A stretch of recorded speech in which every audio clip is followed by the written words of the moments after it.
It's now time for Talkin' Boxing with Billy C. It began as a podcast, went live on the net, and transformed into a full-blown empire. Across the web, on Fight Now TV, and on radio stations around the world. It's the only daily boxing talk radio show on the planet, hosted by the only guy with the balls to do it. Many have stepped into the ring. Many have tried to take the belt. And one by one, they've fallen. Another victim of the undisputed heavyweight champion of boxing talk radio. Talkin' Boxing with Billy C is on now. My style is impetuous, my defense is impregnable, and I'm just ferocious. I want your heart.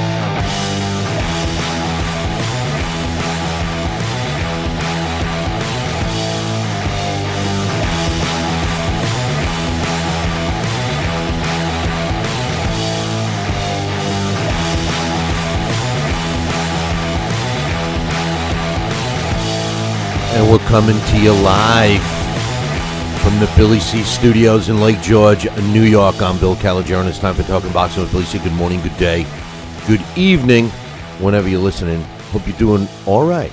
We got a busy show scheduled for you today, and most of next week, but we'll get to that next week. But first, today's show is being brought to us in part by BoxingBrainHealth.com. What does that mean? Well, go up to our website, www.billycboxing.com, and click on the Boxing Brain Health banner. You can't miss it. It's on the left-hand side. It's green. Bottom line, it's the only patented brain supplement that you can take to increase your sharpness, mental sharpness, memory, all that stuff. It's amazing. And I saw the results immediately after trying this stuff. So check it out. There's all the info you want. Listen. There's so much I can't even begin to say. Just do me a favor and check it out. www.boxingbrainhealth.com or click the banner up on BillyCBoxing.com. Today's show is also being brought to us in part by the Triple G David Lemieux post-fight show, and I will get to that in a little bit, but the bottom line is we are doing a live event from Sal's Neighborhood Restaurant and Pizzeria. So come on down and enjoy it. It's for free.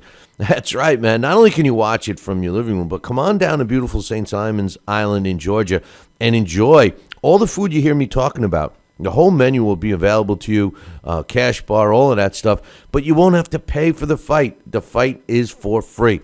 Check it out. Visit our website, www.billycboxing.com, and click on the Triple G David Lemieux fight poster, which is on the left-hand side. It says post-fight show, and all the information, where the show will be broadcast, addresses, all that stuff, websites. Check it out. We want you down there.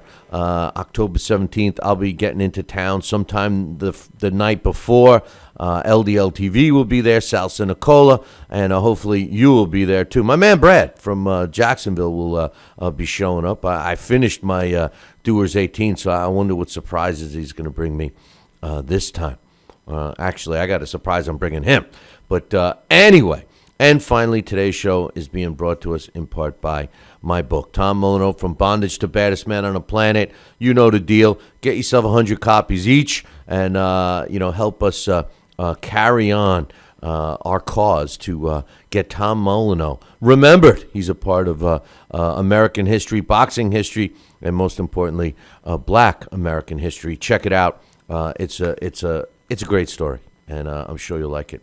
Hey, before we get started, you guys know my main man, Dax Khan. He shows up all the time, but he's got his column up on BillyCBoxing.com. He does his breakdowns on Thursdays, which we didn't get to do this week because I wasn't here. But I want to wish his cousin, JoJo, a happy birthday, man. 13 big ones.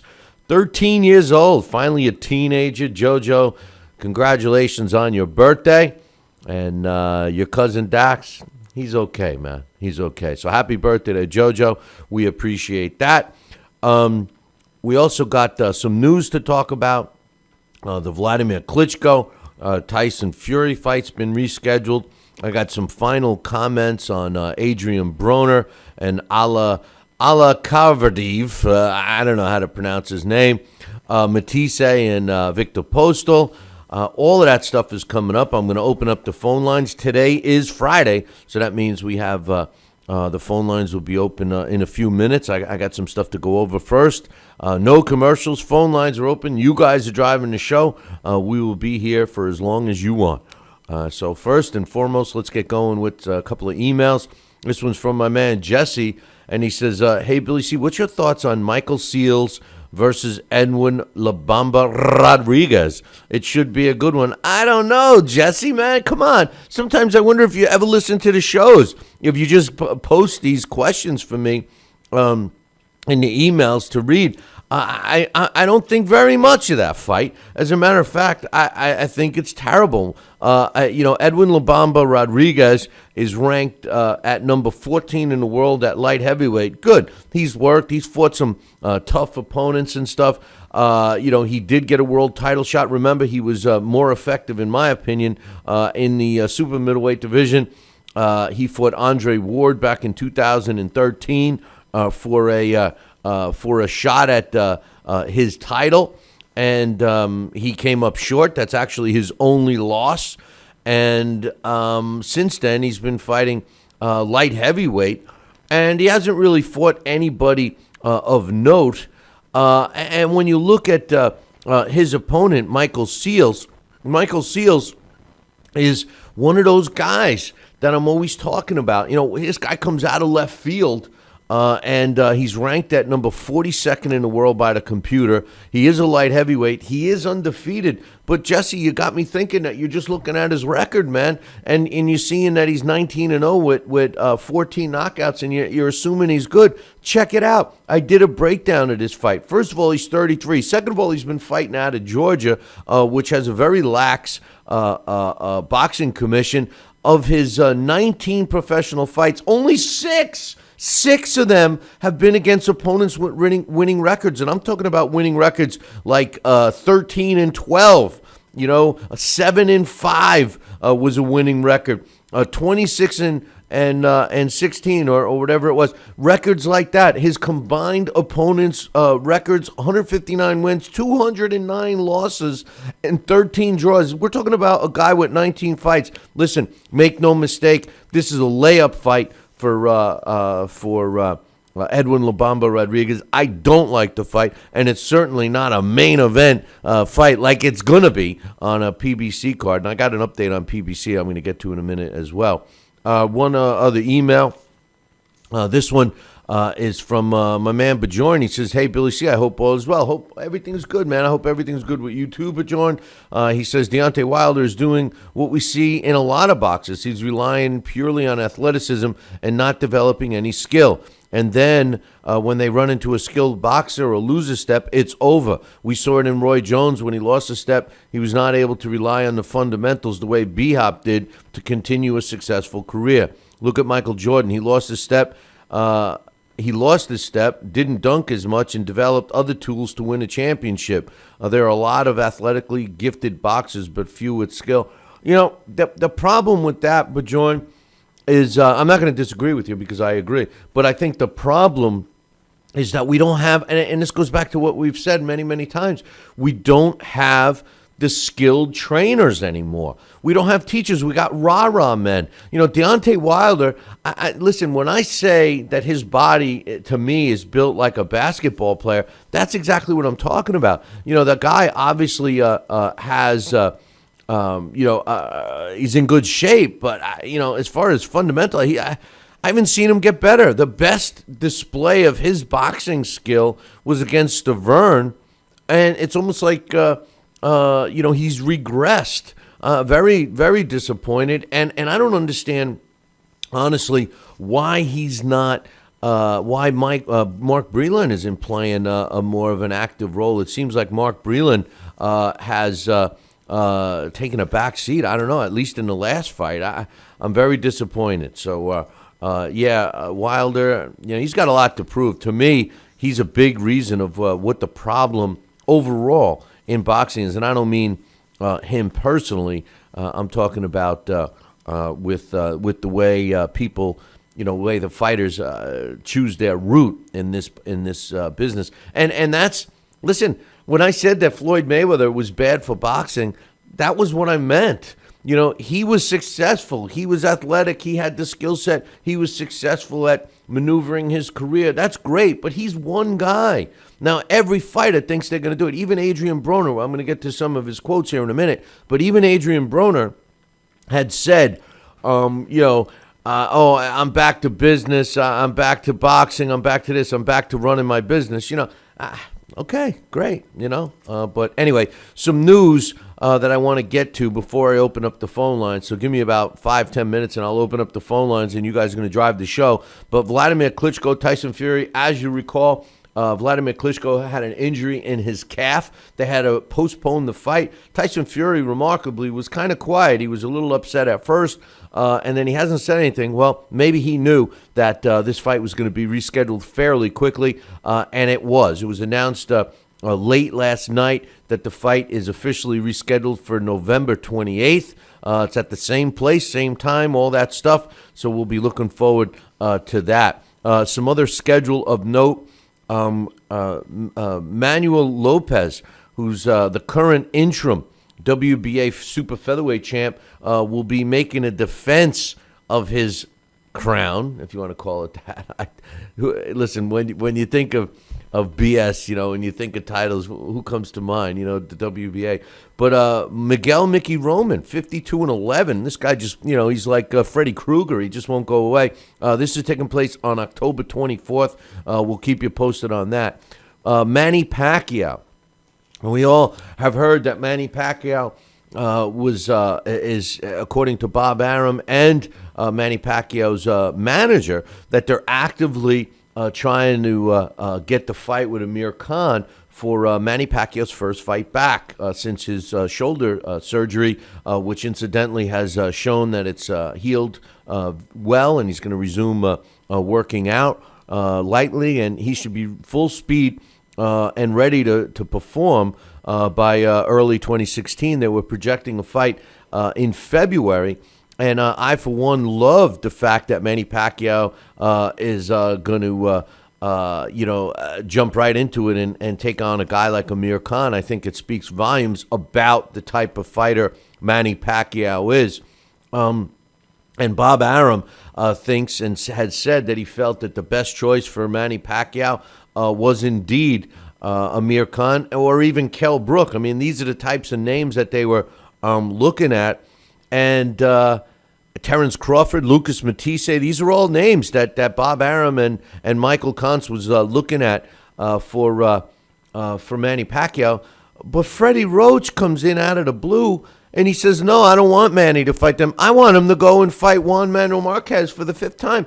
I don't get it. This is exactly what I said the last time we did the show. Our main topic was fighters don't fight, promoters don't promote. Look at Freddie Roach. Why would he say that? He says, yeah, out of all those names, and the names I'm talking about, Matisse, Crawford, Kell Brook, and Amir Khan, Freddie Roach said, or those names, I want the easiest fight for Manny, and we can get him back on track. So I think the easiest opponent for Manny Pacquiao is a 5th fight against Juan Manuel Marquez. What the hell is wrong? Well, I don't understand it. Fighters, I mean, listen, in this particular case, you could almost give him a pass because Manny Pacquiao had the shoulder injury. But wait a minute. Manny Pacquiao is going to retire after the end of next year. He's looking to get back on track. He's not going to lose anything in terms of all-time greatness if he steps in the ring and fights Amir Khan and loses. If he steps in the ring, fights Lucas Matisse and loses. He's not really going to lose anything overall. It will be his last fight, and that's the end of that. But if he wins a fight against Amir Khan or a Matisse or a Kell Brook, he immediately has a legitimate a leg to stand on to demand a rematch with Floyd Mayweather. We all know Floyd's going to come back. We all know that. And Floyd's not going to come back to fight Andre Berto. We hope he's not going to come back and fight another layup like that and show that he's just padding his record to get to the 50th win. I predicted long time ago, as a matter of fact, I predicted before the Pacquiao fight with Mayweather, before it even took place, that they were going to fight too. It's lined up to do that. Manny Pacquiao has to come back, immediately fight and win a substantial fight and get that fight with Mayweather. Shut everybody up and demand the fight. What the hell is Roach saying? I can't stand this about the sport. You can't, it's like, what if your favorite baseball team or favorite football team decides to say, you know what, I don't want to play your football team, right? You know what, we don't want to play the Green Bay Packers or the New England Patriots because they look like they're the two best teams in the NFL. We'll play anybody else but those guys. What are you talking about? You play who you're supposed to. You're supposed to go out and get the best games that you can. Same thing with fighting. I can't believe Freddie Roach is doing that. Listen, I am losing more and more not faith, just respect for Freddie Roach. Freddie, what have you done lately, Freddie? You haven't done shit. You really haven't. Listen, I'm all jacked up today, but Freddie Roach hasn't done shit lately. He's got Miguel Cotto thinking he's a killer. Miguel Cotto's going to find out that he's not a killer when he steps into the ring against Canelo Alvarez. So, you know what? I think Freddie Roach should concentrate on his health. And maybe Pacquiao just needs to tell Freddie to shut the F up and go towards the plan that him and his manager and his promoter think. Go for a guy like Amir Khan. Go for a guy like Kell Brook or Lucas Matisse, and get a good fight under your belt. It's a money fight. It's a win-win situation. If he can't win, if his shoulder didn't heal right and he just doesn't have it anymore because he's aged, then so be it. You wash your hands of the business, you walk out with a big payday, and that's what you do. Freddie Roach is making him look like Floyd Mayweather, picking the easy way out. That's the one reason why I like Pacquiao, because he normally doesn't pick the easy way out. I don't want him to follow the same path as Floyd Mayweather. Freddie Roach, shut the F up, man. Be a man. Try and show us that you know what you're doing. To me, you don't. All you are is a go sick 'em boy. Go sick 'em boy. That's the kind of trainer Freddie Roach has become. I don't get it. So we'll see what happens. And, hey, they're talking about a Terrence Crawford possibly fighting Manny Pacquiao. I love that. A couple of things real quick that I also wanted to mention. We have been talking about it already, but Daniel Jacobs and Peter Quinlan, it's official. It's taking place in Brooklyn, December 5th. I like the fight. I really think Peter Quinlan is going to prove that Daniel Jacobs is a fraud. Jacobs says there's no doubt that this is going to be one of the biggest fights Brooklyn's ever seen. Peter and I go back a long time, but this is business. I'm the champ. He's the challenger. I'm going to do everything I can do to win and show the world that I'm the best Brooklyn has to offer. Peter Quinlan says the fans have waited a long time for this fight. Now it's finally here. I was back in the gym on Monday after my fight against Farah. And I started preparing for this fight. I know there's so much at stake for me, a belt, Brooklyn bragging rights, etc. It's going to be a night to remember for me and all of Brooklyn. I believe it will be, and I believe that Daniel Jacobs will be exposed in that fight. One thing I wanted to mention, you guys, I've been very adamant about the PBC. And I have predicted, and you could go back and listen to shows when the PBC first came out. And anybody that disagrees with me, you just haven't watched my shows. But I said day one that the blueprint of the PBC was not going to work. And I also said that I had predicted that the PBC would be dead, morte, fini, by May of 2016. Well, it was reported by ESPN earlier in the week, and the viewership numbers have been coming out on the PBC, and they're continuing to drop. As a matter of fact, I was shocked that the Wilder fight was the lowest one since they started on NBC. The other thing that was exposed was that the PBC, I've been wondering what their overall plan was, and their overall plan was to try to keep the numbers up and then go back with this production and try to sell it back to the networks, which, let me tell you something, this is where I think that Al Heyman shot himself in the foot. There's one thing I learned about boxing and sports marketing in general, and the reason why I learned it is because I lost the life savings on it, learning how to do it. And let me tell you one thing that I learned. When you give a ticket away to a fan, you never get that fan to buy a ticket again. When you give a ticket away,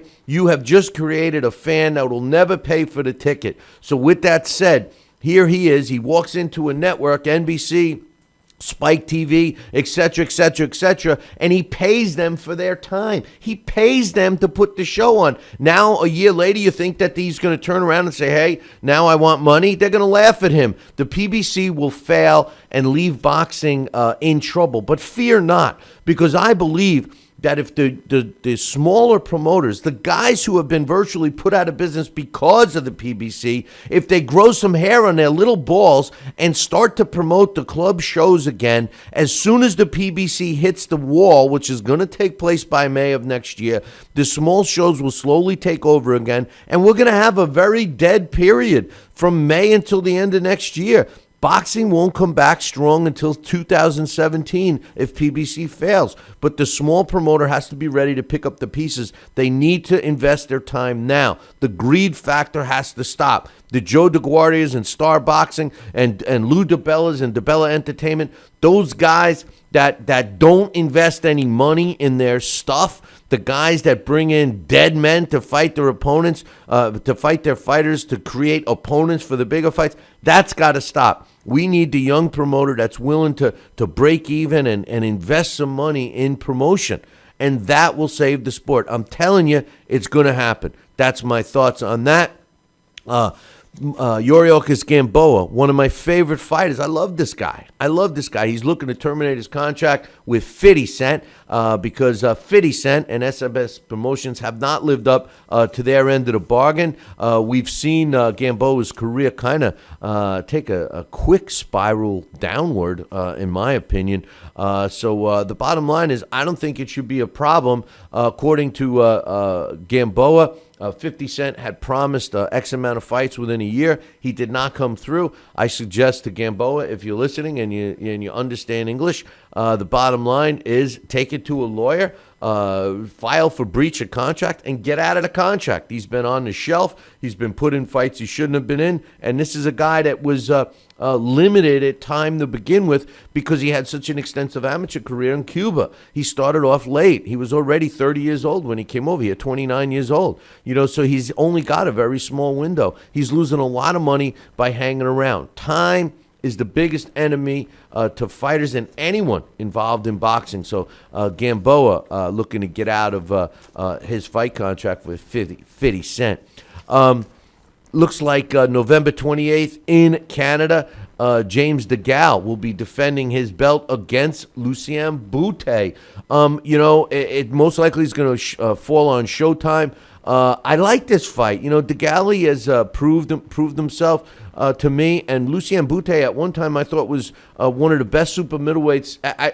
I'll admit, I thought he was the best super middleweight in the division. He since has proved that he's nowhere as close to that. This is a great opportunity for Lucien Boutte in his hometown, so we'll see what happens on November 28th. And speaking about title defenses, Gary Russell Jr.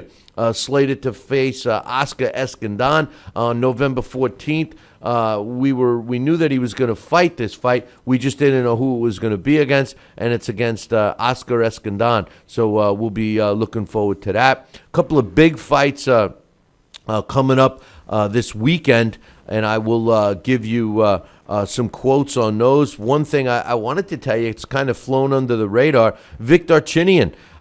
He's almost 40 years old, former multi-division world champion. His record now is 40 wins, 8 losses, and 1 draw with 29 knockouts. He's fighting this Saturday. He's getting a come back and get a win type of fight against a guy I'm not even going to try to pronounce his name, in Thailand. The fighter is from Thailand. This fight's taking place in Australia.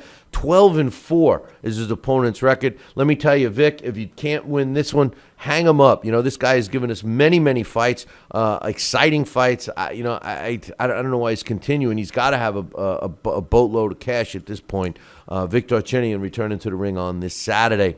It was also announced that the newly signed, I mentioned Star Boxing earlier, the newly signed Zach Dunn, who's a champion. He's going to be making a title defense against Mama's boy, Dennis Duglin, on October 24th at the Paramount. Maybe Dax Khan will be at that fight, so keep your eyes open for that. I like that fight.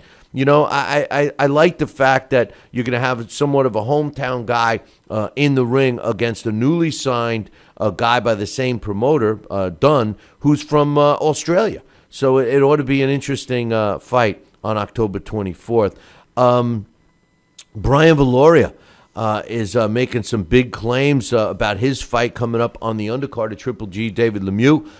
He says Gonzalez has never fought a fighter like me. And he said, I quote, I've been watching his tapes endlessly as I train for this fight. He's done a lot of things correctly, but he doesn't give too much thought in terms of a strategy. He says, I got to come in shape, and I got to do what I got to do in order to win this fight. He says Gonzalez has never fought a guy who can punch as hard as I can, and he's never fought a guy that possesses the experience I can, and I'm going to shock the world when we step in the ring on October 17th in New York City. So we'll wait to hear on that. And speaking of waiting to hear, I'm going to open up the phone lines here as I give you some final quotes for the big fights this weekend. 845-228-8710. I've been pretty critical of Adrien Broner over the last couple of years, actually. Since he left the lightweight division, he's done nothing but make a fool of himself. But I got to give him a lot of credit as we wind down to his big fight this weekend against Allakhverdiev. And I apologize. I know I'm bashing that name. But he's vowed a silence. And he hasn't said nothing. And he's also fighting, in my opinion, at the right weight class. I think he jumped up too much in going up into welterweight. He went from lightweight to welterweight. I like him at junior welterweight. That's what he's fighting at. And, he did say one thing. He says, I told you I wouldn't do any interviews or talk. Nothing's changed. I just want to thank everyone, and I will be victorious on Saturday night. Now, Allakhverdiev, he said, hey, listen, I got all these calls coming in. We already got somebody online, so just hang tight. As soon as we get to the calls, we'll take them one at a time. And Allakhverdiev says, I don't talk too much. I'm ready to fight on Saturday. I know Broner's nervous. That's why he's acting like a clown. He says this is in his hometown, and this is his last chance for a world title. And by the way, they are fighting for a vacant title. And he shows up late, makes it look like he's joking around with everybody and doesn't care. I've seen fighters do this, and that's because he's scared. He knows it's going to happen on Saturday. He can clown all he wants, but that's not going to help him when we're in the ring. I feel great. I love seeing him nervous. For me, this is just another fight, and it's going to be another win. A win for me over this nervous clown. I'm going to beat him in front of all his friends. It's typical stuff that fighters say at press conferences, but I actually admire Khabib's promoter who said, Vlad Hurinov, he says, why do we still not sell out this fight when it's in front of his hometown? Why don't we sell out the fight in front of his hometown? Good point. As far as Lucas Matisse and Victor Postal, their final quotes, Matisse says, I'm very excited. I can't wait. I'm happy to come back to Carson, California, fighting at the StubHub. We've worked hard. We're prepared. We're coming. We're going to have a war. Victor Postal says, I've been waiting for this opportunity for a long time. I've been getting ready for this fight like no other. I've had a great camp. I've been training in Hollywood, California for the last 2 years. I've sparred with Pacquiao and other great fighters coming out of the Wild Card Gym. I have the experience, and people are underestimating me. I'm there to win. Interesting stuff. We got two big fights coming up this weekend. We got guys that seem to be ready to roll. We got fights coming down the line that everybody's ready. And speaking of ready, the phone line is open. I got my man Joel on the line now. So when Joel's done, call in because you guys are driving the show today. Joel, what's up, my man? What's up, buddy? Listen, I don't want you to get angry at me. I mean, you've been on fire today, so I got to start with an off-topic question. Are you excited for the Jets and Dolphins in London, or is that too early for you? I know you're up early, but are you going to get yourself ready? Are you going to be able to turn on football at 9 o'clock in the morning, our time? Sure, I am. What are you kidding? I mean, I'm going to love it. I personally don't, I'm a Jets fan.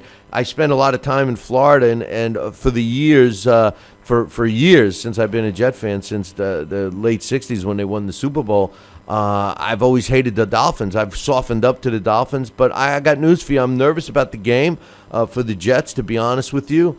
I think that the Jets are there on vacation, and the Dolphins are in a must-win situation. Well, the Dolphins are in a must-win situation. The Jets have started to believe all their press clippings. They think they're badasses, and I think it's going to be a good game. And if the Jets aren't careful, they might get their butts kicked over there in England. I mean, I don't want to get too much off topic, but I do hope, if the Jets don't. I mean, I'm a Giants fan. I mean, I'm not really big into football like you are. I'm more a hockey guy, but I do want to say if the Jets collapse this year, they got to get rid of that head coach right off the bat, because I mean they've already had a Geno Smith punch in the face. I mean, that's just not a good way to start as a head coach, I mean, that's all I'll say, but I don't know what you think. Well, the head coach I'm not crazy about. I just don't think he's, his type of personality. I liked Rex. I thought Rex was a scapegoat. Look what he's doing in Buffalo. Granted, he inherited a good team in Buffalo, but Buffalo Bills scare me. I think they're going to give New England a run for their money. So that's my thoughts on football. But, hey, I mean, out of the gate, we're a quarter of the football season over already after this weekend, and it looks like Green Bay, New England Super Bowl if you had to pick the two best teams in the NFL right now. I mean, you're right. I agree. You know more about it. I mean, I hate New England. I'm sure you feel the same way, being a New Yorker. If they go to the Super Bowl, great, but I just hope they lose. That's all I care about. Hey, the only team that could beat them in the Super Bowl are your scumbag Giants. So when they play each other, it's like all I do is throw up for 4 hours. But that's when I enjoy the food and the partying. When the Giants played New England in the Super Bowl, because I could care less. And I'm not a big Seattle Seahawks fan either. No, neither am I. I just want to see them lose. But whatever. I mean, we'll see what'll happen. You're right, a quarter season away. I just wanted to say, getting onto boxing, it looks like I just read. I'm not sure if you got a chance to check it out. I just got home right before your show started, but it looks like Broner made the first step to your topic of the day. Is he going to return to form? Well, he made weight, so I mean that's a positive thing. I mean, the guy looks awfully heavy. When he's not in camp. You've seen it on the All Access with Mayweather. So, I mean, that's good. He came in a little under 140. Let's see what he can do against Allakhverdiev tomorrow. I mean, if he stops this guy, I doubt it, because he's, one of these Russian guys with a good chin. I'll be impressed. But, if he can box well, I'll give him a chance. But, like we said, what is this, the 18,000 WBA title they're putting on the line for a sanctioning fee? It's ridiculous. But, I mean, it'll be interesting tomorrow to see, what he does. I'm going to my friend's house for the UFC pay-per-view, so I'm not going to be able to watch it, but I'm very interested to see, because I don't think he should sleep on Allakhverdiev. And even though maybe, I don't think, what's his name, Al Heyman is a good matchmaker, or whoever he has doing it for him, he probably thinks this guy's a step over, but I wouldn't sleep on him. What do you think? Well, listen, Adrien Broner is a guy. When he came onto the scene and he started getting, in the public eye, so to speak, as a lightweight, we could all see that this guy had talent, all right? And the one thing, when he started, trying to be like Floyd and stuff, the one thing that I liked about Broner was that he was willing to exchange. He was a kind of a similar to a Terrence Crawford. Then he got off topic. Then he got off and he started, believing his own press clippings and thinking he was great. And he started, that's when he came out with the AB stands for about billions and all that crap. And I think he lost focus. And I think that's when we saw him doing the stupid things like flushing money down the toilet and getting fat and everything else, and thinking that people were just going to lay down and die for him in the ring. I think reality has slapped him in the face. I think it's indicative when you see that he came in. Not only did he come in weighing what he was supposed to, but he came in 2 pounds under the weight limit, which I felt good about. I think this fight could be the fight that gets Adrien Broner. Remember, I was a big fan of Adrien Broner. I was hoping that Adrien Broner would become that next guy, and then his just out of the ring antics just made me sick. So I'm hoping that Adrien Broner, stays to the keeping his mouth shut crap, goes in that ring on Saturday night and takes care of business. I do agree with you that his opponent is no layup, and that's the one thing we got to give Broner credit. And I'm not going to look at it as a Al Heyman matchmaker mistake. I think it's more of a, hey, Broner is willing to take on these challenges to prove that he's a good fighter versus some other fighters that he likes to emulate. Do you? We know Al Heyman will never write off his fighters because as long as he can make money off them, he doesn't care. But to the public fan, let's just say he loses even a close fight tomorrow night. Do you as a hardcore, incredibly knowledgeable, and I'm not kissing your ass, knowledgeable boxing guy who's been in the business, do you personally, Billy C, do you write him off as somebody that you want to see on TV? Do you write him off? No, and I think that the problem with the sport today, Joel, is just that. I was having a conversation last night, actually, with my producer John from LDL TV, and we were talking about different fights and what has happened in the sport, and it's a shame that a lot of young fans today look at a fight record, like my man Jesse, who sent me an email earlier and says, "Oh, the Seals Labonda fight is going to be good," and it's like, wait, how could you say it's going to be good? I dissected that fight, and I'm telling you, it's a joke fight, right? And he's looking at it like, oh, he's 19-0. Well, records don't mean anything. Losses don't mean anything. Adrien Broner probably has learned more about boxing and what he can do because he hasn't been taking it serious, and because he's lost, he's probably gotten better. I'm anticipating to see Adrien Broner at his best on Saturday night. And should he lose, it's going to be up to him. Does he want to try to get better? Did he meet a guy that was just better than him on Saturday night, or is he just going to walk away? I don't think that anyone other than Adrien Broner should make that decision. Should he come up on the short end on Saturday? No, I agree. You're right. I'm never going to say you're wrong. Me personally, I do read what people say on the writers on the websites. I read what they say. I take that into consideration. I make my own judgment. I'm not saying if a guy has, let's say Manny Pacquiao, was 5 years ago and he had 10 losses, I would never write him off. But I guess it has to do with the way the guy sells himself. Being the best. He lost to Maidana. He's down to, he went back down to 40. He lost to, he had a catch weight, of course, with Sean Porter, and now he's going down to 40. Every guy's different. And I personally like him. I like his antics, but I do like seeing him lose sometimes. Like I love watching Maidana, knock him down. When he got up the second time during that fight, you can watch. I watch it on YouTube a lot. He's telling his corner, I'm good. All cocky and confident. It's too bad that he left HBO because they were calling him Mr. HBO. He's gonna fly. He's gonna take over and fly for HBO like Mayweather. And he went to Showtime and started going up in weight, lost a close fight to Monaji. Well, I was there that night, but I called it. I said it was going to be a split decision as the fight was going on. But he just, to me, I don't know. I just think that it's tough to keep putting a guy back on, in a build-up fight, another build-up fight. What do you think? Well, I think that Adrien Broner fell into the trap that a lot and I don't want this to be an Al Heyman bashing, but he is responsible for a lot of what's happening in the sport today.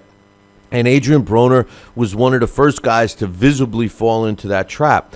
When Al Heyman busted onto the scene, what he did was he painted the picture that he's going to, save boxing, that all of us fans are going to love him because he's going to bring us all to boxing. And by the way, the networks are going to love him because he's going to pay them for it. And by the way, the fighters are going to love him because he's going to pay them more than what they were making. And everything is beautiful in the world of boxing. And people actually started thinking that this guy is doing it because he's just a nice guy. Well, then we find out that he hasn't written a check of his own money, that all the money that he's gotten was from private investors, small-time investors that invested in the company, that gave them the ability to just do hedge funds, roll the dice type of investments. And they put all of that money into the PBC. It's up to over $450 million worth of money that he's got to play with. That, oh, by the way, he's $270 million in the red. And his overall plan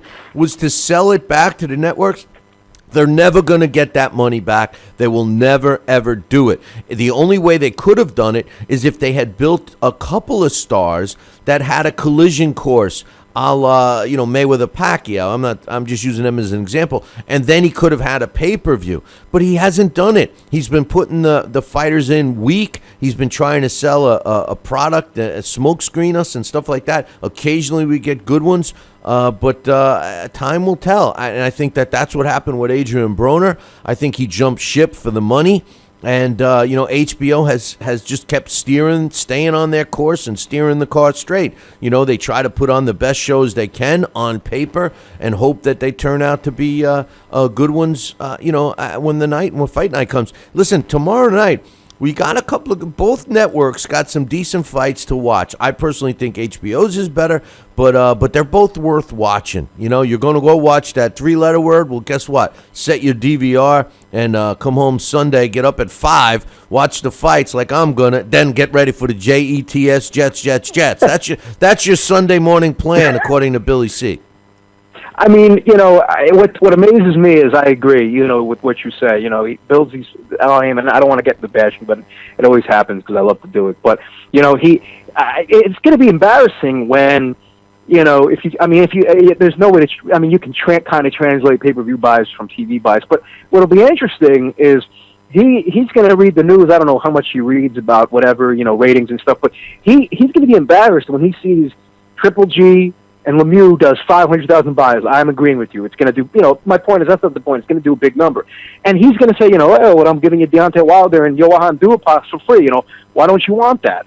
And, that's the thing. Like, I'm not working right now, but I'm going to order that pay-per-view. I don't care if it was $60, $70. My point is, it's an action card with good fighters. You got Golden Boy involved. You got K2. You got whatever Rock Nation, whatever. That's the November card. My point is like what you just said before. Before you started taking calls about the Wilder card being having a weak rating. And he wants to promote Edwin Rodriguez versus Michael Seals. Michael Seals is 19-0. He should be changing that. He like you say, he's in the red. He's going to be done by May. We'll find out by May.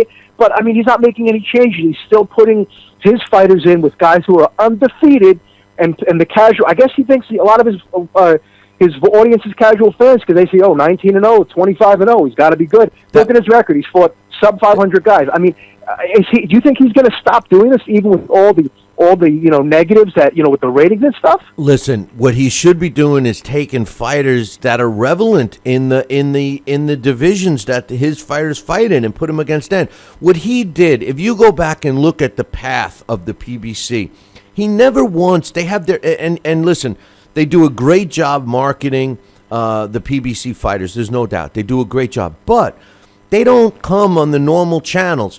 And if you ask a guy like Dax or myself or Coach or any of these guys, they're all in the chat room. They see, especially Coach got his own website. They get all the press releases from the promoters. And the promoters are always promoting what their fighters are doing. This one was signed, this one's fighting here, this one's fighting here. Well, the PBC, very minimal do they get the press out. They cater to the uninformed fan. They tried to set up new sets of eyes. That was the plan. They didn't care about the diehard fan because they knew that we were going to watch the fights anyway. They didn't have to focus on us. They just focused on the new sets of eyes. They rolled the dice hoping that they could smoke screen them like they're doing with the Rodriguez-Seals fight. And say, hey, this guy must be good. It's undefeated. Hey, Floyd Mayweather is great, right? He's undefeated. That's all they care about. That's all. Listen, in the last decade, that is what has happened. When I talk to people about watching Roy Jones Jr. Roy Jones Jr. was a great fighter. He's an all-time great fighter. Not the same Roy Jones Jr. you've seen for the last 7-8 years. So anyone that's your age has never even seen him in his prime. They've only seen him as a washed-up fighter. So, you look at us and you go, he was great? What are you talking about? So, I mean, it's all relative, man. It's all relative. What do you think? We haven't talked much here. I don't know if you've talked too much about it, but what do you think about Antonio Orozco and Humberto Soto? I mean, I haven't seen too much of Orozco, but I'm wondering, when I watched Soto fight John Molina on Showtime, I don't know if it was last year or 2013, and he beat him. I was very surprised because I remember when you did the Billy C picks, and just in my own mind, I said, okay, Molina's going to beat him. He got knocked out by Matisse.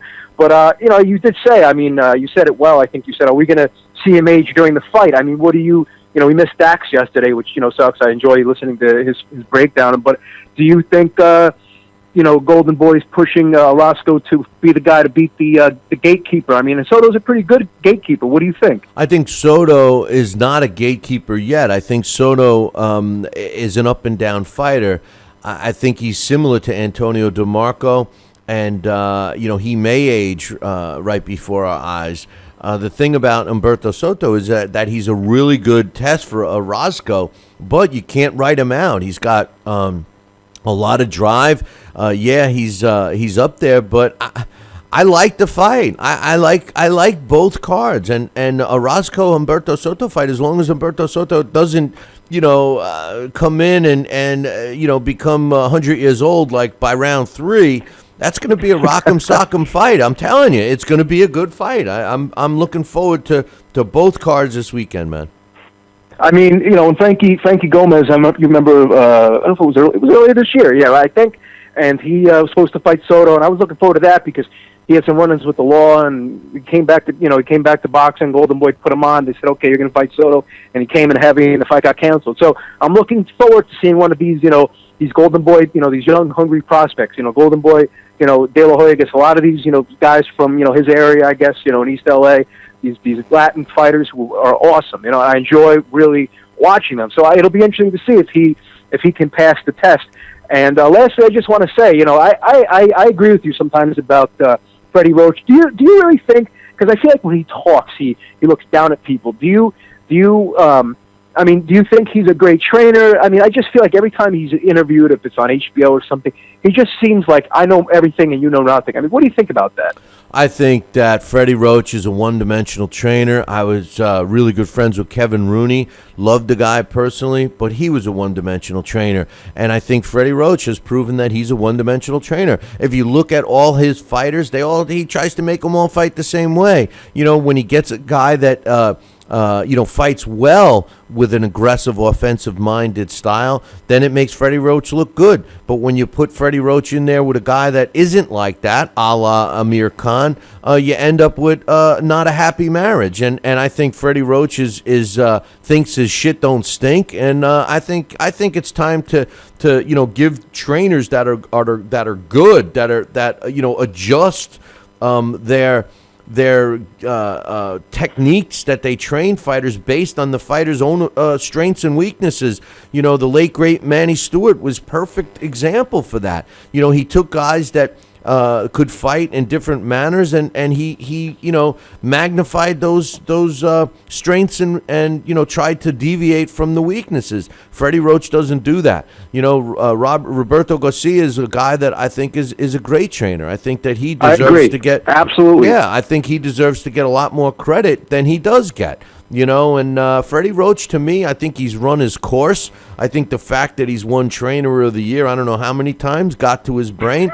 And I think that he was lucky to have a guy like Manny Pacquiao, but to suggest in public that Manny Pacquiao should take the weakest opponent, I can't stand that shit. I can't stand it when you're at this level. If you're building up a fighter and he's got, 10 fights or less, okay, I'm not expecting him to be put in with a killer, but you don't go out in public and say, oh, that fight's too tough. I was all over the fighter earlier in the week that did that, Thomas Delorme, who was offered Ruslan Prodanikov. He's, oh, no, that's too tough of a fight. We'll fight him some other time. We're looking for something else. What? Everybody's trying. This is why I have said many times that Floyd Mayweather was bad for boxing. Because just because Floyd Mayweather was able to successfully, dance around fighting the best fights, he did have skill set, and he was great at managing and maneuvering his own career. Now, every other fighter says, well, if Floyd can do it, I can do it. But the truth of the matter is they can't. Floyd was Floyd. There's only one Floyd. Whether you like him or not, there's only one. Thank God there's only one Floyd. And all of these other guys are trying to do it like him. And their interpretation of that is, let's fight weak opponents. And as long as the fans keep watching it and buying it, that we're going to keep getting it. I think it's bullshit. And I think that it's bullshit that Freddie Roach said that.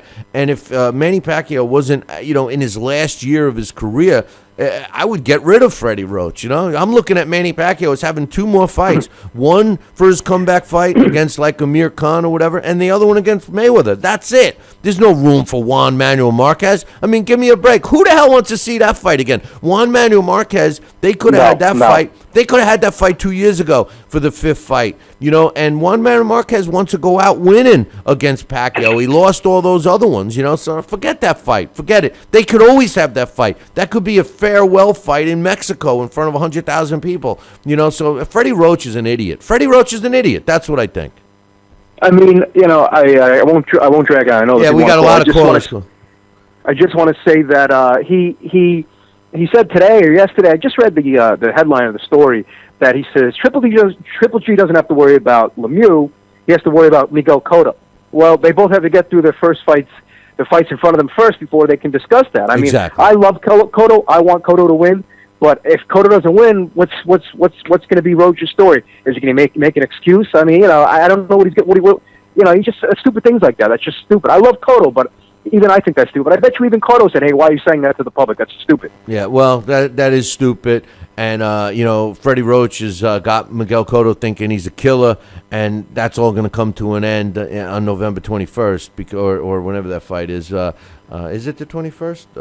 I think, that sounds right. It's a week leading into Thanksgiving. Right, and then the Klitschko fight now is the week after. That's what Dax and I were talking about. The 28th. Yep, that sounds right. Yep. So, that fight, Canelo's going to win that fight, in my opinion. But anyway, hey, you should plan on coming down for the Triple G Lemieux fight. You should, man. Listen, roll up your quarters and your nickels and your dimes and come down. You won't regret it. Do it for the pizza alone, trust me. I know. Listen, I'm going to let you go. Let other people call in. Coach in the chat room said, I was just reading while you were talking. He says, "Oh, you're a hockey fan." He says, "Let's go Rangers." Nope, let's go Canadians. That's my team. The season starts Wednesday. That's what I'll be watching. I'll let you go. I hope you have a nice weekend with the boxing. Get up early, watch whatever you miss. Watch the Jets game. I hope you enjoy some scotches, and we'll talk next week. We'll all discuss what happened this weekend in boxing. Monday, man. We'll talk to you then. All right, buddy. Have a great weekend. Thanks for your time. I appreciate it. God bless. Take care. Take care. That's my man Joel. He's in the chat room now. If you're listening on the radio or a stream, come on into our chat room up on BillyCBoxing.com. Phone line is open. We're only taking one caller at a time, so if somebody's on the phone, please don't call in because we're not going to answer it. 845-228-8710. Don't forget, we are doing a Triple G David Lemieux on-site pre- and post-fight party. We're going to broadcast it for free right here on BillyCBoxing.com, on our YouTube channel, youtube.com/talkinboxing, TalkinBoxing, and LDL TV, and LDLTV.com, and Ustream. So it's all going to be starting 1 hour prior to the start of the pay-per-view and 5 minutes after the official announcement. But better yet, come on down to Sal's Neighborhood Pizzeria in St. Simon's Island. Enjoy the food that you keep hearing me talk about. Be part of our live audience. It's for free. There's no cover charge.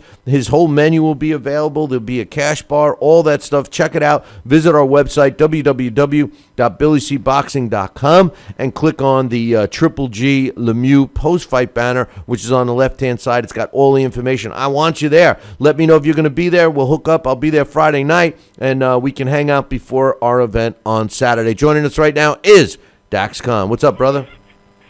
You know what? I can't talk now, man. I'm heading down south. All right, there you go. I'll talk to you when you get there. So yeah, a lot of stuff going on this weekend, huh? Matter of fact, it's a great month, isn't it? It's a busy weekend. That's for sure. I don't know. It looks like it's going to be a good month with the Triple G Lemieux fight. We're coming off a snoozer, so as long as these fights live up, and that's the key with the Triple G Lemieux fight, Dax. I believe that fight is not, first of all, it's a great fight on paper. It's a significant fight for the division. It's a significant fight for both fighters. But here's the best part. The thing about that fight, where it's like what you said, the article that you wrote recently about, exit stage left with Floyd Mayweather, it's kind of like the end of an era. Even though Manny Pacquiao's still going to fight again, it's kind of an end of an era. Pacquiao-Mayweather era is kind of over. And now, all the fans, the true fans, we all know. Okay, I don't know why they project lower pay-per-view numbers for the Triple G Lemieux fight, but it's already sold out at Madison Square Garden. Everybody that's into boxing is talking about it, and if that fight lives up to the anticipation and how good it looks on paper, which I believe it will, I think it's going to catapult us and the sport. Think of this, Dax. We got that fight in this month, in a couple of weeks. It's followed by Cotto Canelo, which we know is going to be a good fight. That's followed now by Klitschko Fury, which is going to be a decent fight. And then we kick off 2016 with the return of Manny Pacquiao. I don't know if you could actually ask for, 3-4 better fights lined up. I think we're in good shape, bro. I'm talking about just this month alone. I know, but I'm just saying that fight, I think, is going to carry the sport. But this is, not just here on the show, me and you, when we talk, off the show, social media, Twitter, everybody's then, talking about these, pretty much, tired of these, the PBC is great, we love what it's doing, but, some of the fights that they're on there are so mismatched. They'd be great showcases if these guys were, on the rise, if they were prospects to help build them up. But these are, the established guys fighting, these showcase guys who shouldn't even be in there with them, and, they're not even really looking that good. But, when on all levels, boxing is always about proper matchmaking, and that's what makes great fights. And, when you look at just this month alone, just when you think of these names just this month alone in October, you got Jermell Charlo, you got Zach Dunn going on, you got Kell Brook against Chavez, you got the return of Terrence Bud Crawford against Derry Jean, you got Matty Korobov who's going to be out there, you got Joe Diaz Jr., you got Canelo and Cotto, you got Triple G and Lemieux coming up here. One of those is next month. Obviously, Lamont Peterson is going to be back. Also, Roman Chocolio Gonzalez against Brian Valoria is coming up. Shorty Monahan, Donovan George. There's a fight that's not at the elite level, but that's going to be a good quality fight. Another one that's kind of under the radar. Andre Fonfara against Nathan Cleaverly. That's going to be a good fight, and that might be one of the best PDCs in a long time. Devin Alexander is going to be back. Go on and on. This is a flourishing couple months of the sport. Well, the bottom line, though, Dax, is I want to see the matchups that are relative. All one-name guys. PBC is a one-side showcase. They bring in an obscure opponent that looks good on paper, and a lot of the younger fans are drinking the Kool-Aid.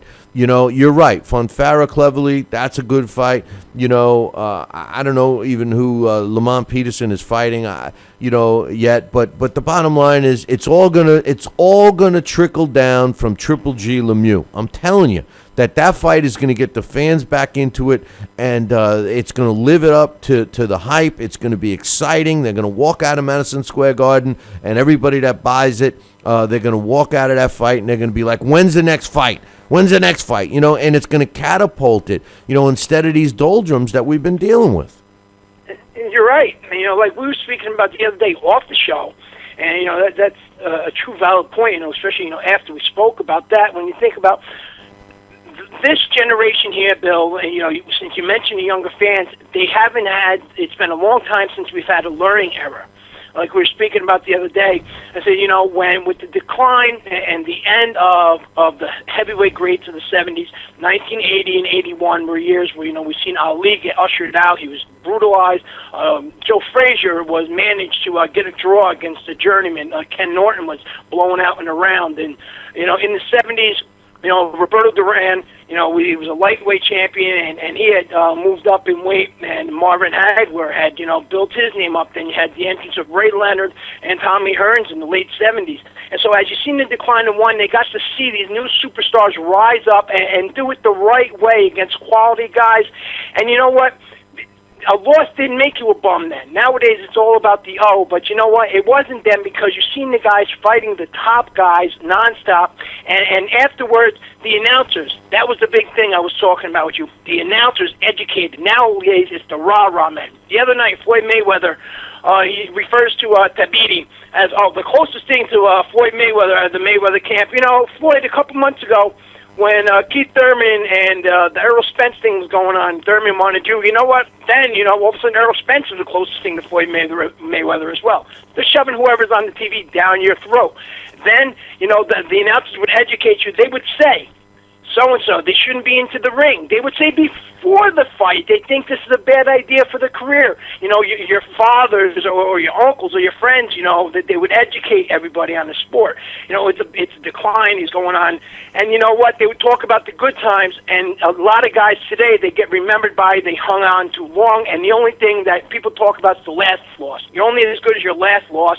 Everything else isn't talked about, and these younger guys, they don't even see the overall aspect of guys from former eras. The problem is that there's too many non-boxing people in the sport of boxing. Yes, and the announcers back in the day were knowledgeable. They were boxing announcers. Now they're just announcers. Today you're doing boxing, tomorrow you're doing hockey, next week you're doing football. They're reading they're reading the stats off a teleprompter. And that's what it is. The smoke screen that Floyd was able to do for his own career and was so successful, that's basically the blueprint for the PBC fighters. They're all trying to do it. That's why they're always saying, this is the best fighter in Mayweather stable. Listen, we all know that the Mayweather stable, Mayweather Promotions, aside from Floyd, is nothing. There's no good fighters. I mean, I'll give Badeau Jack credit. He has improved. Jay Leon Love, he should be getting his deserved credit. That they should be giving it to him, not us. They should be. No, but he earned it, and I like the fact that he is getting better and better, and he should be getting more press than what he is. But that's what I'm saying. Team Mayweather. No, I know. They should be giving Badeau Jack. No, but they're just giving the credit whoever you're watching. They're trying to make the audience think that what they're watching is great stuff, and it's a smoke and mirrors, Dax. It's smoke and mirrors. I told you when on that, because the Badeau Jack thing aggravates me, because I told you the night when I was there when Jack lost to Edwards and Badeau Jack, Jay Leon Love went to war with well past the Aussie. And, that was a bloody fight, and anybody who watches the fight, you see me standing there, I had blood all over my shirt. And, Mayweather sitting there, I'm dangling $20,000 going, knock him out, Jay, 20,000. When Badeau Jack lost that fight, like, you know what? But he didn't even want to look at him, like he was disgusted. Yeah, that's just Floyd's a clown. We all know that. Any final thoughts on the fights this weekend? We got the phone. The people are calling. I got people trying to get in. And I'm not answering. I only do one call at a time, as you know. But what's your final thoughts on the two big fights this weekend? Broner against Khabib, and also of course Matisse against Victor Postol. I think they're both going to be decent fights. What do you think? I think the Broner fight, I think Adrien Broner is going to come back and do what made him where he is. He's going to come back and be in there serious. Hopefully, the only thing in Adrien Broner, as I've criticized and a lot have for a long time, is the fact that, with that shoulder roll thing. But if Adrien just comes back and is to business, Adrien should look great, and I would look for him, to reestablish himself. As far as Matisse and Postol, that's a tough fight right there. Lucas Matisse is not the fighter he used to be. he headhunts a little too much, and he gets countered a little too easily nowadays. Postal's kind of a sleeper. I think if Matisse boxes, he's an underrated boxer. But I think if he actually goes in there and boxes, he can win this and possibly a knockout. But if he goes headhunting, I think Postal should probably be able to counter himself and jab himself to a wide decision. It's going to be interesting, and what I like about these fights, Dax, and this goes way back, is that you could have one opinion on one side, I could have another. That means it's a good fight when we're both saying, oh yeah, I think so and so is going to win. Oh yeah, me too. And we all know who's going to win. Last week you got most of the people on the challenge got 12 out of 12. Well, does that mean we got all the best people playing a challenge, or we got crappy fights? I think it's more of the latter. I think it's a combination of both. But I have to agree. And Wilder, you've been on the rant about Wilder, as have a lot of people. But you got the Anthony Joshua and Dillian White fight coming up, and the Klitschko Fury fight coming, which is great. We're gonna whether Vlad wins or whether Tyson Fury wins, we know who the undisputed champion is. And then, you have two young contenders that are doing what we want them to do, is fight each other. And then Canada, which in my opinion, Bill, is becoming one of the hotbeds of boxing. You got Simon Keane, the 2012 Olympian. He's making his debut on November 6th. And there's a kid that can fight, and he's got heart. He's overcome adversity in the past. This is a kid that almost lost his leg in an ATV accident. He had grafts on his leg, and back in the ring, or went back into the ring again. And this is a big, strong kid, and this is another one that's getting inside that mix there. And when you look at Canada, the last 2 years, Bill, this is why I think Canada is such a hotbed, and we know how much the fans, love their fighters and boxing up there. Just after Bell Center, in the last 2 years, you've had Steve Cunningham, Tsar Glazkov, Sergey Kovalev, Jean-Pascal, Bute, Derek Jean, Mike Perez, Beterbiev made his debut there. You had Adonis Stevenson, Lemieux, Charlo, Williams, Dwars Cloud, Hassan Nanjin Kim, Elior Alvarez, Huey Fury made his debut, Yuri Urkis Gamboa. I mean, all the best guys are up there. You know what? And the fights are always exciting, and there's always that great atmosphere up there. So who's doing something right and who's doing something wrong? Obviously, it's not what's going on here right now, because Canada, overseas, everywhere else, it's great, and we're the only ones complaining, and rightfully so. No, I agree. I've always said England and Canada carry the sport. The only problem with Canada, the reason why they kind of dropped a little last year and halfway the year before, is because they're having some different troubles with their respective commissions, and one guy that controls the commission can screw things up, and I think they're getting back on track. But anyway, Dax. The other night, our man Larry Hazard, I was watching Holmes, Mike Tyson, Larry Holmes on ESPN Classic. There was nothing on TV, and I put it on ESPN Demand. And Larry's in the ring talking to Mike and to Larry Holmes, the other Larry and stuff. And I said, "Oh, this is my man Larry." And guy sitting next to me, the neighbor upstairs, he's sitting there. He's like, "Oh, is that the guy Larry Hazard from your show? He's been around that long?" I said, "Larry's been in charge for a long time, and that's why New Jersey boxing has always stayed on the straight and narrow for a long time." Yeah, no, I mean, boxing needs boxing people. Every other sport's got them. But Dax, I appreciate your thoughts. We got a bunch of people calling in. I'm going to try to get them all on, and this is what I get for taking a couple of days. A lot of people want to get their opinions here, and we want to try and get as many on as we can, my man. Hey, the more opinions, the better. You know what? That's what makes the sport go around. So talk to everybody next week. Hey, Enjoy the fight this weekend. Make sure your cousin JoJo knows that I said happy birthday, man. Yeah, I'm going to send the link over there. You know what? It's getting big. I can't believe it. When his mother, I remember when she turned 13. I was only a couple of years older than her, so I almost feel old as Bill Cal. I mean, yeah, I feel like I'm getting old. Yeah, you're up there. All right, thanks, buddy. All right, take it easy. Good night. That's my man Dax Khan. You can check out his column up on BillyCBoxing.com.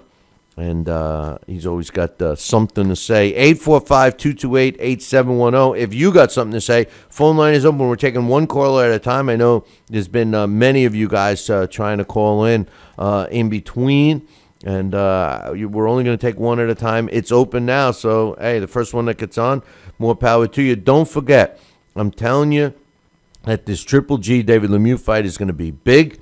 And we want you to come down to St. Simon's Island, Georgia, and enjoy it with us. Now, you don't have to. You can watch our pre- and post-fight shows right from the comfort of your very own home or even from your mobile device while you're at the fight at Madison Square Garden. But listen, if you want to try something different, come on to St. Simon's. It's a beautiful place. Bring your significant other, have some good dinner, and hang out with us, man. We love having a live audience. I think we're going to be setting up something a little different. There's no cover charge, so you can watch the fight. You can get yourself some dinner. We're going to be giving things away, all that stuff. Plus, I might be having a couple of scotches and doing the Billy C Shuffle after a dozen scotches or so. So make sure you show up for that. And don't forget about BoxingBrainHealth.com.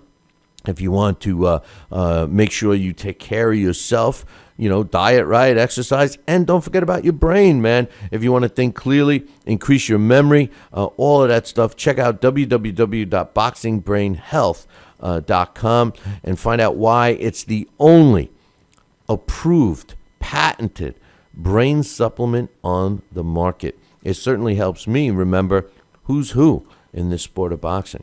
845-228-8710. As you know, we are not going to commercial break. Everybody that was trying to call in, you better call in, because once I wrap it up here, you guys drive it. Once I wrap it up, it's over.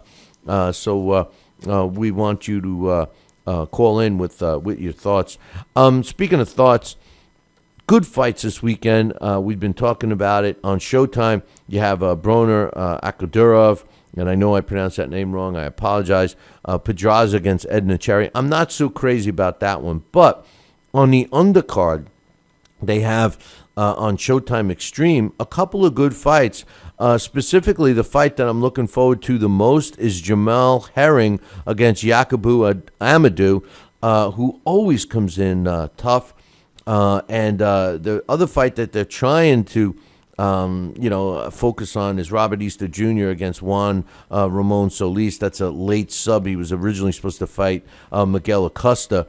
Robert Easter Jr. is getting kind of, it's going to be a test, but not as much as the Herring Amadou fight, at least if Amadou comes in the way he normally has. And then, of course, you have the two fights over on HBO. They're going somewhat head-to-head on the time. But Lucas Matisse against Victor Postal, and in the undercard, Antonio Orozco going up against Humberto Soto. Now, I like both those fights, assuming Humberto Soto comes in good shape. And does not age before our eyes. I think it's going to be an interesting fight. And tonight, over in England, which is probably taking place right now, Victor Ramirez against Oval McKenzie. That fight is, to me, McKenzie's a sleeper on that one. But we got someone on the line right now. What's your name? Where you calling from? Mike from Michigan. Mike from Michigan. What's up, my man? Man, I've been trying to get in because my phone's all jacked up, and I get, like, little spurts of you talking, and then it cuts out and everything. So I've been calling you nonstop, hoping to get in, and no, I am not in the McDonald's line right now getting coffee. Okay? Well, you're in. I'll get that out of the way. You're in. We had other people calling, and, I only like to take one. I can only take one. I actually could take more than one at a time, but then everybody's on at the same time. So anyway, what's on your mind, brother? You coming down? Are you going to visit us for the Triple G Lemieux fight? Damn, man. I can't either, but I'm doing it. There's no cover. My work, the work that I do, does not allow for that, and especially for, I don't know, a fight where I'd rather be at my house by myself, watching it with popcorn or whatever. I mean, I love sales, don't get me wrong, and I had fun. I met Ray Mercer, for God's sakes. I met and shook hands with Ray Mercer. Man, you were hanging with him. And then, listen to this. The Haitian sensation who was making his comeback, after I told Ray Mercer, hey, I'm a huge fan. I've always been a huge fan. The Haitian sensation says, if you're such a huge fan, what year did he win the Olympics or something like that? Or was he in the Olympics or something? And I said, 1989. And I was right. But it just came out of my head, and I almost punched that guy, the Haitian Sensation. I probably would have got knocked out. Haitian, wait a minute. Daniel Edouard, that Haitian Sensation? Yep. I could not believe he called me out on that, right in front of Ray Mercer. Yeah, I forgot that I'm trying to remember. Yeah, that's right. I guess he was up there, huh? I forgot that Daniel Edouard was there. Yeah, he's doing an event that we're going to be doing in November down in South Florida. So I'm looking forward to that too. So we got a lot of stuff going on. What's on your? What's going on? Yeah, well, but just to get back to the South thing, we'll tune in. We'll be doing a post-fight show if you're going to be watching it with the popcorn at home. I'll tune in. But what's on your mind for this week, brother? I'll get right to it now. What is on my mind is something that I've been texting and not texting, but emailing you for the last couple months. Provodnikov is going to Showtime. That's it. I don't know if you've heard rumblings or whatever, but I've read enough articles and I've heard enough things to know that he's going to Showtime.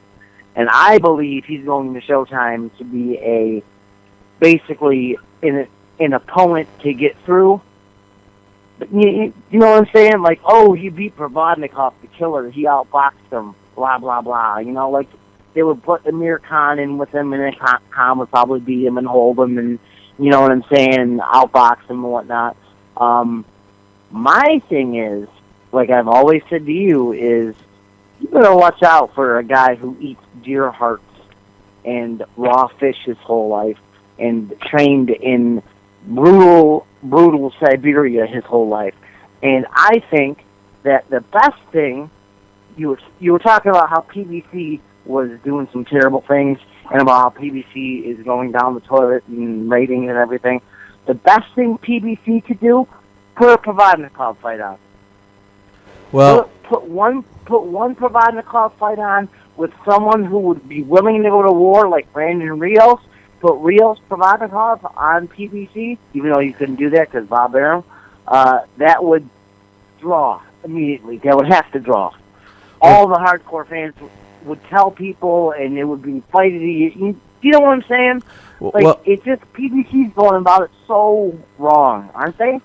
Well, first of all, Provodnikov is with Banner, and Banner has a decent relationship. Well, Banner sucks. Well, they have a decent relationship with HBO, and they also have a decent relationship with Top Rank. Now, as far as PBC, yes, I could see them trying to get Provodnikov on there and get a payday because it's all about the money. However, HBO has been very to the point with the fighters that have contracts with them. They say if you jump ship and go to Showtime, / PBC, you're done on HBO. I don't think it would be. I don't think it would be in Provodnikov's best interest to go to Showtime, and I haven't heard that he has yet. And as a matter of fact, the fighters that have been tossed Provodnikov as opponent, they're all turning him down. So Provodnikov, they are trying to get him a favorable fight, like you had suggested the last time you called. So PBC isn't going to give Provodnikov any favorable fight. They're going to do exactly what you thought. They're going to try to feed him in with someone else. I think you just need to be patient. Provodnikov will be back. I think that the time out of the ring is actually good for him. And a lot of times with fighters, it's bad. But Provodnikov needed the time. The guy is a war. He's always in wars. He needed the time to just heal up. It's there. If we don't see him at the end of this year, over the next couple of months, I'm sure we'll see him early 2016. But he will be back, and he'll make one more serious run at a world title. So relax. And even if he does end up on Showtime, it's going to be for a multi-fight deal with a plan. He's not going to just jump and take a fight. He's just not. I think that the fact that the Thomas Delorme, remember the Thomas Delorme fight, Delorme turned him down. That was a fight in Provodnikov's favor, I thought. Well, that's because Delorme doesn't want to get his ass kicked. Right. I mean, right. Plain and simple. Right. And that's the sad part of boxing. Boxing, you're supposed to prove you're the best, and now, fighters want the easiest road, thanks to your hero Mayweather. Did you just say my hero Mayweather? Oh, did that come out? Yeah. I think I just threw up in my mouth a little bit when you said that. Jesus. What's your Mary thoughts? Mother I know you Joseph. like Matisse. I know you like Matisse and Postal. What's your thoughts on that one? I love Postal. Absolutely love Postal. However, after the Provodnikov fight, I even like Matisse better now. I used to be like, yes, I like Matisse, but I don't love him. I love Matisse now because he showed me what I didn't think he could do, which is box a little bit, before he kind of ran out of gas and before Provodnikov kind of got to him towards the later rounds, okay? Now, I think Postal is a hard out for anybody. He throws a hell of a lot of punches. He's got a good reach. He's got a phenomenal jab. The only thing he doesn't have is power, which sucks. I wish he had power. If he had power, he'd be devastating. Who, Matisse? No, Postal. Postal, yeah. I think Postal's going to surprise you. I think it'll be a closer fight than people think, unless Matisse hits him clear on the jaw, because, that guy he fought before, what was his name, Alcine or something, he almost dropped him, or did drop him in the first round or something. So I don't know if he just got caught cold, or if his chin might be suspect a little bit, but Matisse hits really hard, and Provodnikov, who is the most honest boxer I've ever heard talk in my life, said that he was the hardest puncher he's ever been in with. And I believe that, because I believe every word that Provodnikov says, because I think he's an honest person. You understand what he says? That's why you gotta love the guy. When I met him, he couldn't even speak English. I didn't understand a word he said, but and he's not that big. Yeah, well, when you stand next to him, he's not that big of a guy. Who, Provodnikov? Yeah. I know, he fights at 140. I haven't seen 140 pounds since I was like 9 years old, Billy. Come on. My foot weighs 140 pounds. But anyway, I do think that a lot is riding on that Triple G Lemieux fight. I think that a lot of fans are going to get back into the sport after that fight. You watch. I can't wait for that fight. I've been just telling my wife about it. I've been telling my friends about it. I've been telling everybody about it. I'm actually bringing a guy from work who I don't know that well. I'm bringing him over to my house, and I'm going to try to get him into boxing. He's slightly into boxing, but he's one of those Floyd Mayweather guys. So I'm bringing him over for this fight, and I'm going to show him what we as boxing fans love about a fight like this. So, yeah. No, that's good stuff. We need new fans, and that's the kind of fight that gets people hooked. Yeah, and to be honest with you, Cotto versus Canelo, while I think it'll be a good fight, I don't think it'll be as good as we think it is, only because I see Cotto doing a lot of movement, a lot of running around, kind of like how he did against Margarito a little bit. Yeah. I think Freddie Roach is going to have him, do a little pot shot, get out of the way, because he knows Canelo has to be set to punch. Pot shot, move around.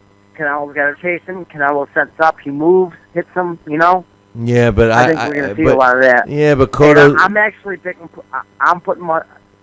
If I knew how to gamble, I would put money on Cotto. Yeah, well, I'll show you how to gamble, and I'll take your bet, because I think that Cotto is not going to do that. I don't think he's got the legs to do that. I think that Canelo has gotten better. And I think that Cotto right now, because of Freddie Roach's one-dimensional methods, thinks he's invincible. And I think he's going to be right in front of Canelo, and Canelo's going to knock the crap out of him. I hate Freddie Roach. I hate Freddie Roach so much. Words can't eat. I hate Freddie Roach almost as much as I hate Floyd Mayweather Sr., Floyd Mayweather Jr., and Floyd Mayweather's uncle, who you can't even understand. Freddie Roach just needs to shut up and either give it up or let the little Filipino guy who trains Provodnikov. And you know what? If your head trainer doesn't show up for your big fights, doesn't that say something about the trainer? Well, I think it does. It says that maybe you're not his priority, but anyway, we'll have to wait and see, my man. Well, he didn't show up for Provodnikov's fight. No, I know. He showed up for Bradley, and then the last time I recall him showing up for a Provodnikov fight.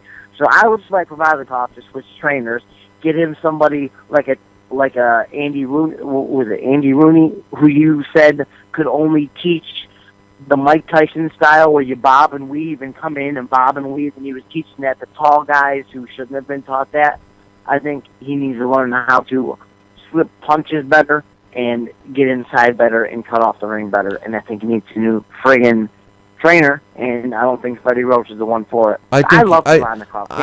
I think you're right. I think that Kevin Rooney would be a good trainer. His style would be would work well for Provodnikov. The problem with Provodnikov is that he's an old dog, kind of. You know, like you want him to try to.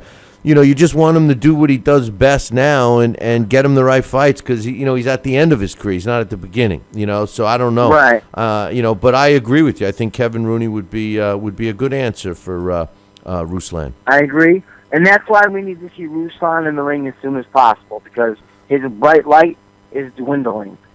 I saw it in the Matisse fight. He's a little less sharp. He's a little slower. He's a little duller. It's just gonna rapidly decline, man. That war with Bradley, is everything he's ever done. He needs to get in the ring ASAP, in my opinion. I don't think he needs to rest. Well, because his bright light is going to dwindle and shut off things. Well, he's ready. They're just trying to find him a substantial fight, and that also comes along with money. So that's why, I think Showtime. I honestly think Showtime is the better fit for him. Well, and I hate Showtime. Well, how can you say Showtime's the better fit for him when Showtime's ratings are down? They're synonymous with PBC and all that stuff. I mean, long term. Who's he going to fight on HBO? He could fight the winner of Bradley Rios. He could fight that winner. They were trying to get him to fight Thomas Delorme. Who knows? Maybe he fights the winner of. Maybe he does go to Showtime and fights the winner of Broner Akhdurov. Who knows? Maybe he fights the winner. Maybe he fights the winner of Postal Matisse. Maybe he gets another shot at Matisse. So I would give a finger to see Ruslan Provodnikov fight Adrien Broner. Well, that's why I still think you're going to see Provodnikov on HBO. But anyway, we'll keep you posted, and you keep us posted, man, because we'll be doing shows next week, and make sure you call in more often, my man. Okay, well, let's bet on this right now. We can't do that. I got Cotto. By decision. Oh, we got plenty of time. We'll come up with a bet. A bet. I'm clearly picking Canelo in that fight, so we'll come up with something. Give it some thought. Drop me an email, and you got to put up something. I'll put up something, and we'll roll with it, man. We'll definitely bet. Don't worry about it. All right. You want it to be a money bet? Right. If it's a money bet, we do that off the air.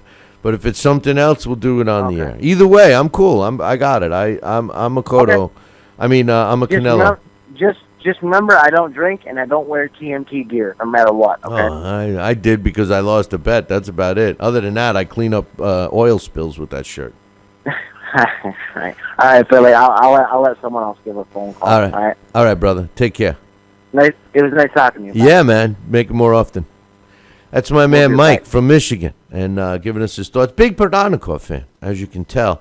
And I hope he's kind of wrong about the Showtime, only because I would rather see Provodnikov stick with HBO. Phone line is open. I want to take another caller. I know we had several people trying to call in all night so far, and like I said, we like to only take one caller at a time. So I'm going to give some of you guys a chance to call in. If not, then I'm going to pack it in. It's 845-228-8710. What's your thoughts? You got anything you want to talk about with the fights coming up this weekend or some fights down the road or whatever?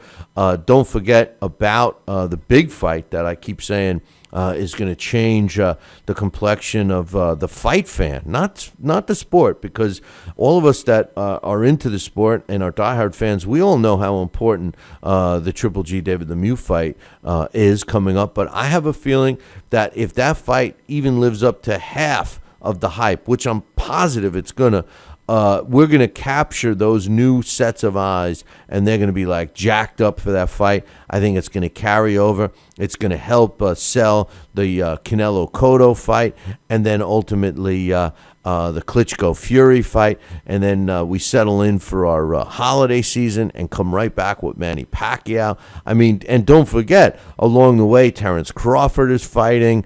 Dax had mentioned some other good fights. We just talked earlier about Lucien Boutte getting a shot at James DeGale's title. I mean, that's a decent fight. So, I mean, there are plenty of things coming up. And don't get me wrong, the PBC, we have had some good fights. I mean, there was nothing better on paper and how it turned out with the Leo Santa Cruz and Abner Maris fight. I mean, I loved that fight, but that was one in how many?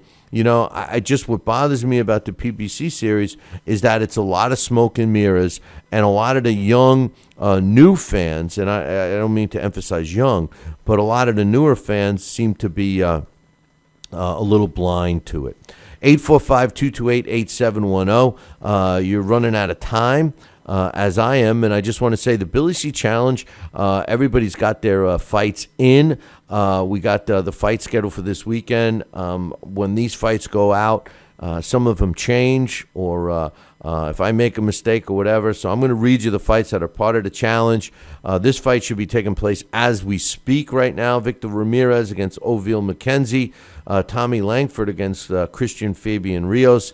Zahir Rusalov against Ren Malling. Mercito Gesta against Martin Hernero, which might be a mistake, but nonetheless. Antonio Orozco against Humberto Soto. Patrick Texera against Don Mutan. Don Mutan's got an unflattering record, but he's a tough guy. Then you have Jamal Herring against Yakubu Adamu. Also, Antonio Orozco against Humberto Soto. Robert Easter against Juan Ramon Solis. Jose Pedraza against Edna Cherry.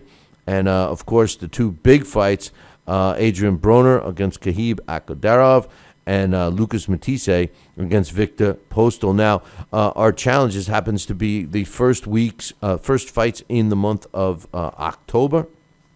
And we actually did not crown a winner for the month of September because we're in a tie.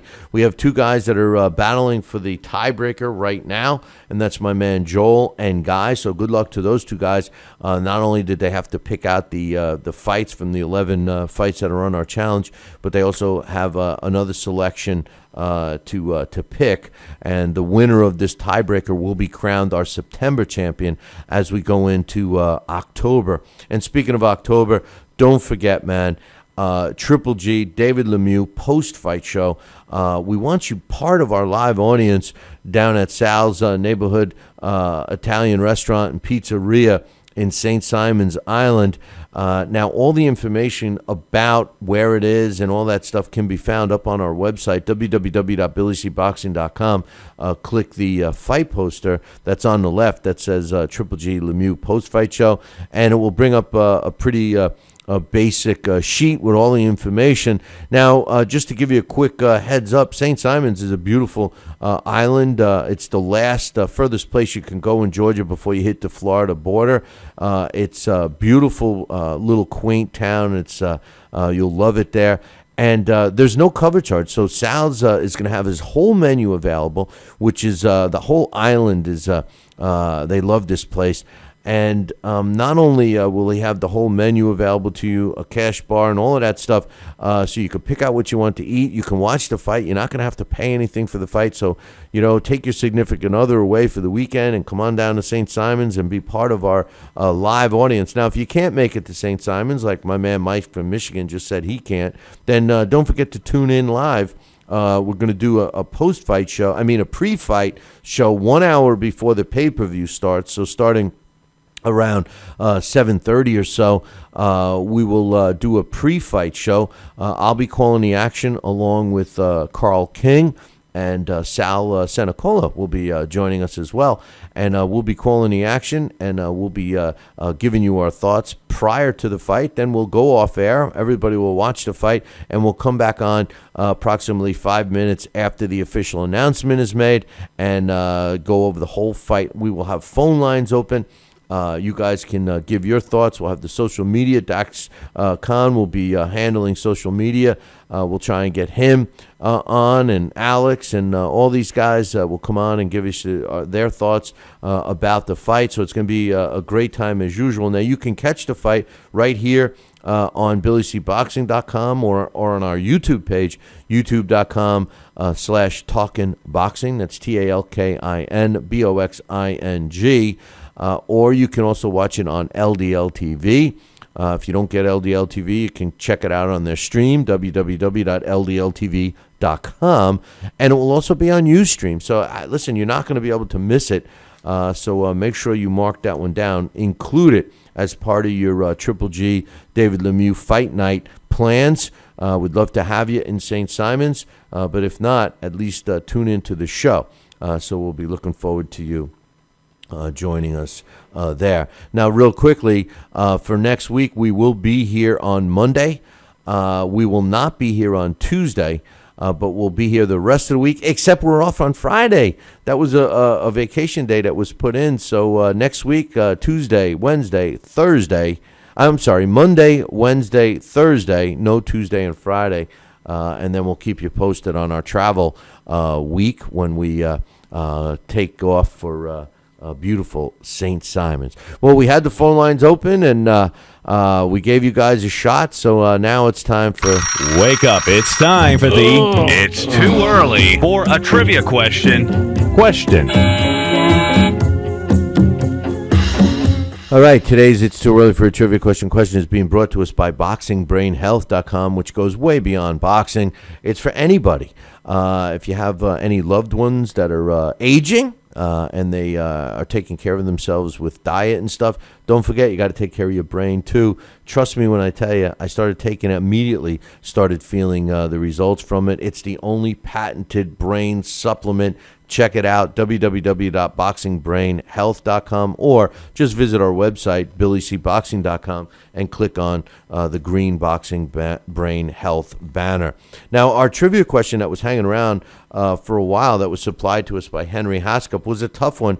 The question was, over 50 future champs lost their pro debut, but which world champion took the most attempts to get his first professional win? Well, we finally got a winner. And I'm proud to announce that, and I believe this is my first viewer and listener from Saudi Arabia, Abdullah Sarifi, knew that the correct answer was Angel Espada. He got his first pro win in his 7th attempt. So congratulations to Abdullah from Saudi Arabia. Now, I have emailed him back. He hasn't responded with his address, but he did win a couple of unopened packs of collector boxing cards. So congratulations to Abdullah, and welcome to watching our show. He's been watching it for several months now and loves it. And I always love hearing from new viewers and listeners from outside the United States. And now we got Saudi Arabia to add to our list, which is makes me proud. Today's It's Too Early for a Trivia Question is one that we've recycled. It has been asked before, so hopefully you'll remember it. And if you're the first one to email me the correct answer, Billy@TalkinBoxing, that's TalkinBoxing.com, you'll win the choice of some great prizes. Who was the first fighter? Who was the very first fighter to have won world titles in 3 different decades? Who was the first fighter to have won world titles in 3 different decades? If you know this answer and you're the first one to email me, Billy@TalkinBoxing, that's TalkinBoxing.com, you'll win a choice of some great prizes. Good luck to everyone on that one. This day in boxing history. And finally, this day in boxing history is being brought to us by my book, Tom Molyneux, From Bondage to Baddest Man on the Planet. It's out there now. It's a must-read. You guys have heard me talking about it a lot. I don't know if you haven't gotten a copy yet. Why? It's a good book, man. It's written about a guy that is forgotten today, and it bothers me that he is. And I think that once you read this book, you'll fall in love with him the way I did. And it's a below rags to riches to rags story. To me, it makes a great movie. And for you, it would be a very quick read. It's the type of book that you can't put down. It's only 150 pages. It's affordably priced. Get yourself a copy. Tom Molyneux, From Bondage to Baddest Man on the Planet. You can get a copy where all good books are sold. You can actually get one right now.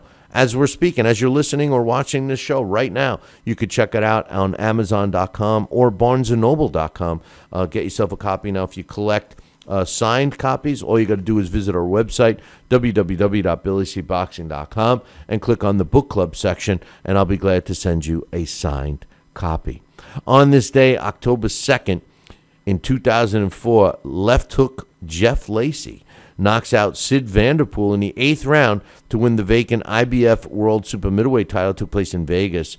On this day in 1939, Seferino Garcia knocks out Fred Ospitali in the 7th round to win the World Middleweight title. It took place in New York City.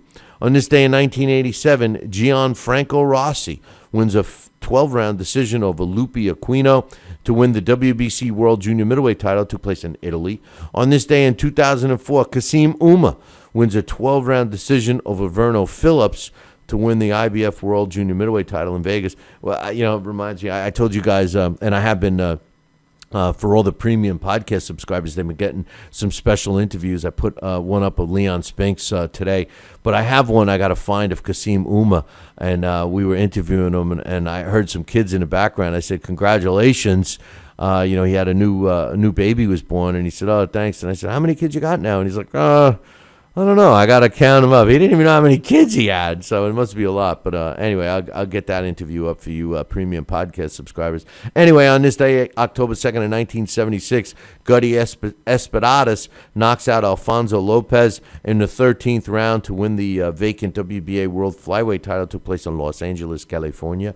On this day in 1999, Ricardo Lopez wins a 12-round decision over Will Grigsby to win the IBF World Junior Flyweight title. Took place in Vegas. On this day in 1980, Larry Holmes knocks out Muhammad Ali in the 11th round to win the World Heavyweight title. Took place in Vegas. And finally, on this day in 1993, in the first all-British World Heavyweight title fight, Lennox Lewis stops Frank Bruno in the 7th round to retain his WBC World Heavyweight title, and that took place in Cardiff, Wales, on this day in 1993. Hey, man, had a lot of fun tonight. I know that I was a little jacked up. It was from being off for a couple of days, but we got a couple of really good fights this weekend. Enjoy them, and make sure you tune it in here on Monday to talk about those fights. Sal Senecola will be joining us with his thoughts, and we're going to try to get the phone lines open again. So you got to call in. Now, remember, if you take the time to write me an email, I'll take the time to read it live. So enjoy the fights this weekend. Oh, I forgot all about this.